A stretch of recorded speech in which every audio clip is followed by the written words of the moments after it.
How much does it cost to start beekeeping? Some people will tell you you can do it for about $350. We're going to tell you it's closer to $650, and we'll explain why. Hi, I'm Jim from Beekeeping for Newbies, and as I mentioned, we're going to talk about how much it's going to cost you to start beekeeping. Now, the reason there might be a big discrepancy in the numbers I gave at the opening of this video is that some people talk about starting beekeeping by what it costs to get a hive and some bees set up. I'm going to talk about the costs you're going to incur to get through your first year, because getting through your first month isn't starting beekeeping. You got to get through your first year. In this video, we're going to mention some pricing numbers. Those numbers are based on averages, what we found during an informal survey of online suppliers. You might find things a little bit more expensive or a little bit cheaper. They also don't include sales tax or shipping costs. A lot of suppliers will ship for free if you order a certain minimum amount of equipment, say $100. If you're a first-time beekeeper, you could easily exceed their minimums ordering what you need for your first year. Also on our blog post, we have an article about some money-saving tips for budget beekeeping. I'll put a link to that in the description below also. First, let's talk about the type of hive you should get. We recommend that as a beginner, you start with a Langstroth hive. It's the most common in North America. It's the easiest one to find supplies for. Since it's used by most beekeepers, you'll find somebody to get advice from a lot easier than other options. I'm going to put a link in the description below to a blog post we have about the Langstroth hive and some of the alternatives that you can consider, but why we think the Langstroth is best. But let's get into what you need to buy as a beginner to start with a Langstroth hive. A Langstroth hive is a series of vertical boxes with removable frames inside where the bees build out their comb and store their honey. You can buy starter kits, but I'm going to go over the individual components of items you would need to buy to put together a Langstroth hive. Starting point is a bottom board. This serves as the foundation for the box. Typically comes with an entrance reducer, which is used to reduce the bees' access to the hive. Certain times of the year, topic for another day, goes on here. First box you put on top of here would be a brood box or a deep. This is where the queen is going to lay eggs, grow the brood, and the colony will store food for themselves. Each box needs to have the appropriate number of frames, which serve as the structure for the wax comb. You need to buy that. And then typically you're going to buy foundation. This is for a different size frame. This is for a smaller box. You need to buy these frames, and you'll need to buy foundation. This is plastic foundation. That's what we use.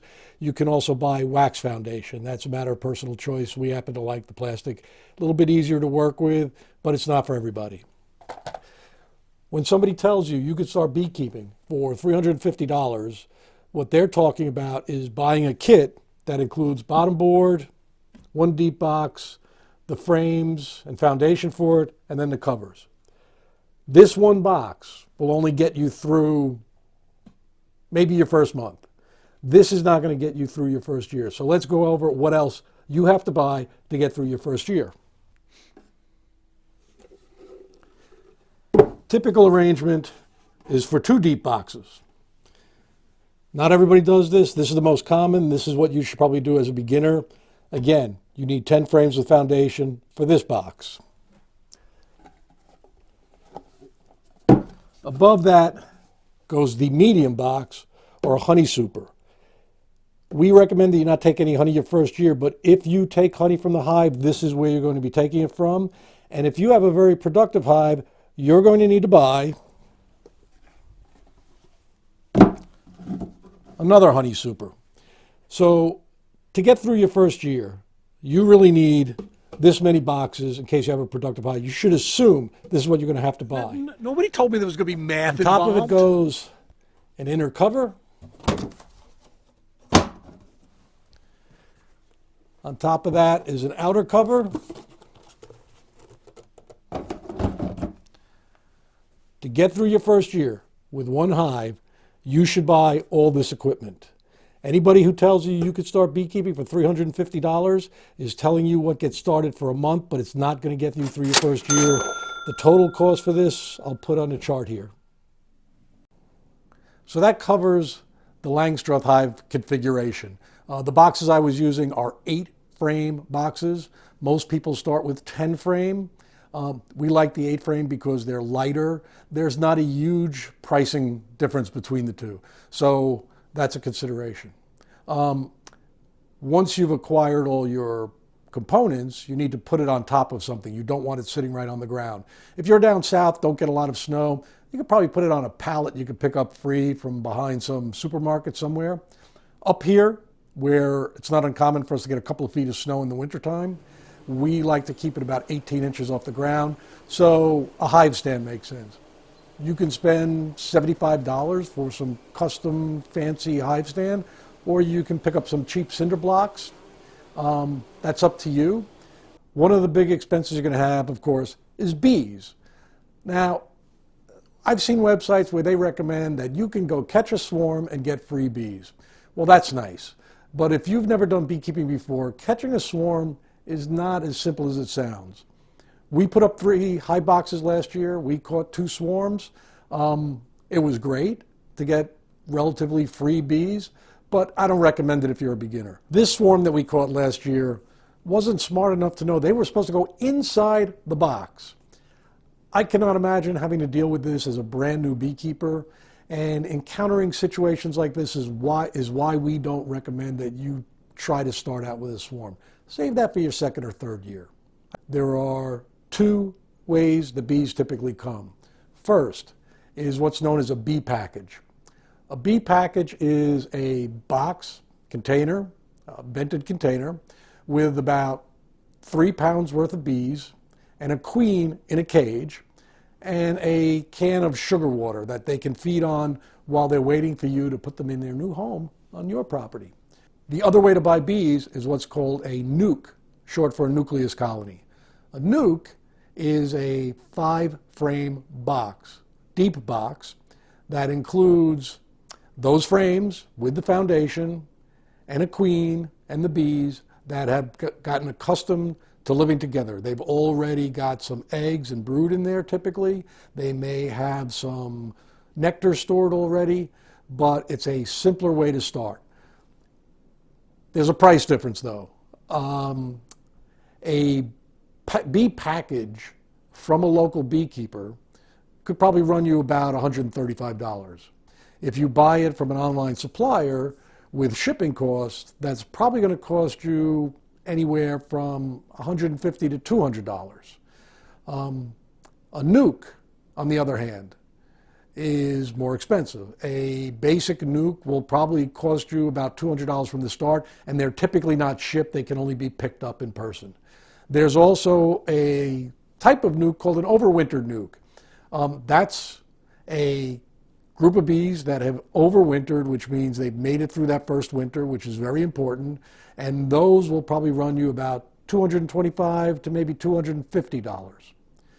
When it comes to buying bees, as I mentioned, you can buy them from a local beekeeper, or you can buy them online, or you can get them from a local distributor. If you can, we recommend buying them from a local beekeeper for a number of reasons. First, those bees are going to be acclimated to your particular climate, and you're going to pick them up in person so you don't have shipping costs, and they're typically going to be cheaper for a variety of reasons. So bee package, nuc, that's your next cost. Okay, you've got your hive boxes and you've got your bees. You need to buy some tools. One tool you're going to need for sure is your smoker.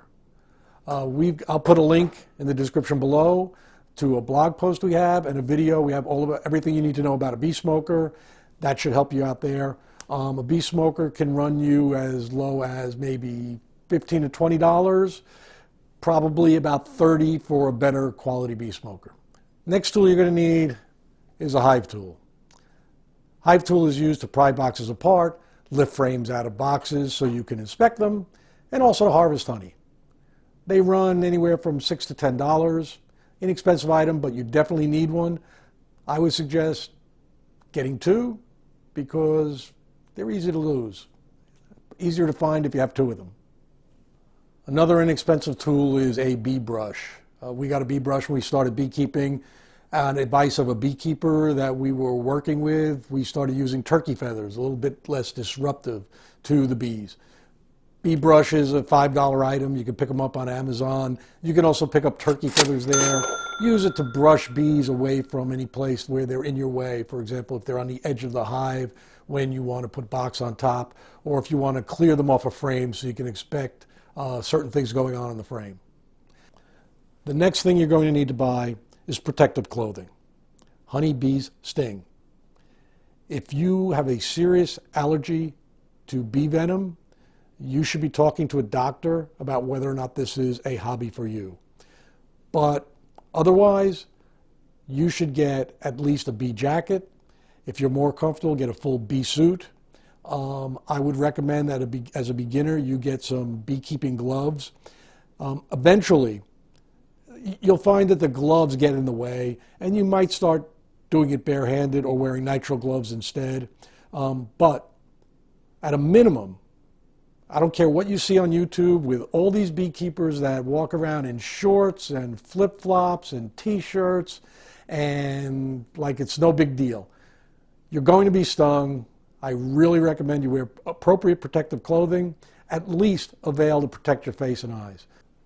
When we started beekeeping, we bought what's called an economy bee jacket. But even as economy, it has elastic bands around the wrist and around the waist to keep bees from getting inside, and has a zip-on, what's called a fencing veil. It's basically a complete set, hood and jacket. We still have them 7 years later. They work fine for us. This is one place where it's really up to you in terms of comfort level. If you're in a very warm climate, you might want to look at what's called a vented bee jacket or suit, a little more comfortable in hot weather, but also more expensive. So there's a range of prices you can spend here on protective clothing, from somewhere around $60 up to $185 potentially. Just make sure it closes tightly any place where the bees can get in. One of the most important things you need to do as a beekeeper, especially a first-year beekeeper, is get your bees through their first winter. Winter is a time of high mortality among bees for a variety of reasons. One of the costs you may incur is some special equipment for winterizing your hive. Not everybody does that, not always necessary. A lot of it depends on your climate. We have items called bee cozies. They're basically insulation we wrap around the beehives. If you're so inclined, that's an additional cost. Everything I've covered so far are first-year costs for items that you're going to be able to keep for many years to come if you take care of them and maintain them. Your hive boxes should last a while, especially if you paint them or coat them, protect them from the elements. Your smoker, your hive tool, your protective equipment, all that will last for many years to come. However, you're going to incur other costs in your first year that you're liable to incur every year. So, for example, you may feed your bees. You'll be buying sugar for that. I'm going to put a link in the description below to a blog post we have about how, when, and why you might feed your bees. Varroa mites are a major problem for bees. It's almost universal in beehives. Whether or not you treat them and how you decide to treat them is going to be an additional cost. There are organic chemicals and synthetic chemicals you would need to buy. But again, those are ongoing costs, but you should assume you're going to spend some of that in your first year. Another cost you may incur in your first year is some educational cost. You could take a course at your local beekeeping association. You might sign up for an online course. I highly recommend you buy some books. For example, Beekeeping for Newbies is a great book for starters. I'm going to put a link in the description below to a blog post we have on a number of books that we strongly recommend. Again, no individual book is a big cost, but if you buy everything we bought, it adds up. One cost of beekeeping that I don't think you should have in your first year is the cost of extracting honey. I really recommend that in the first year, when you're getting your hive established, you leave all the honey for the bees to get them through the winter. Now, if you have a particularly productive year and you want to take some honey, you can do that without a lot of expense. But As you grow your apiary and start extracting more and more honey, that's when you'll run into some costs for honey extraction equipment. First year, the first time we extracted honey, we pretty much did it by scraping it, crushing it, and straining it. Didn't cost us a lot. That's a cost for down the road. Wouldn't worry about it in the first year. If you live in an area with bear activity, you might want to consider the cost of an electric fence in your first year. We didn't put one up our first year. We lost our first hive to a bear. The cost was somewhere around $150 from losing those bees, and we had to start over the next year. I'm going to post a link to a video we posted that tells you how an electric fence works, what you need to order, and how to install it. It can run you from about $300 and up, depending on the size of the area you're going to fence in. Strongly recommended if you live in an area where bears are. If not, not a cost you need to incur. Another thing that affects the cost of starting beekeeping is how many beekeepers are in your family. It's 2 of us here, so that was 2 sets of protective gear. Other than that, not a lot of additional expense. If you have children, you're definitely going to want protective gear for them. Just something else to consider that might add to your cost as a first-time beekeeper. We recommend that if your budget permits, you start with 2 colonies your first year. The reason for that is even experienced beekeepers can have a high loss rate during their winter season. Doubling the number of bees you start out with increases the probability that you'll start your second year with at least 1 established colony. It's a budget consideration. Not everybody can afford it. It's up to you. It's just something to think about. Realize I've thrown out a lot of information here, and a lot of the costs we've talked about are variable and have wide ranges of possibilities. On our website, we have a blog post about this topic, and included on that blog post is a calculator where you can go in and answer some questions about decisions you're making to see how it affects the cost for you to start beekeeping. For example, how many beekeepers are in your family? How many hives do you want to start with? Check that out. Like I said, the description will be below. See if that helps you figure out what budget you should have for the year. Just remember, the costs of their estimates, they're based upon us surveying different websites, taking a look at what prices are.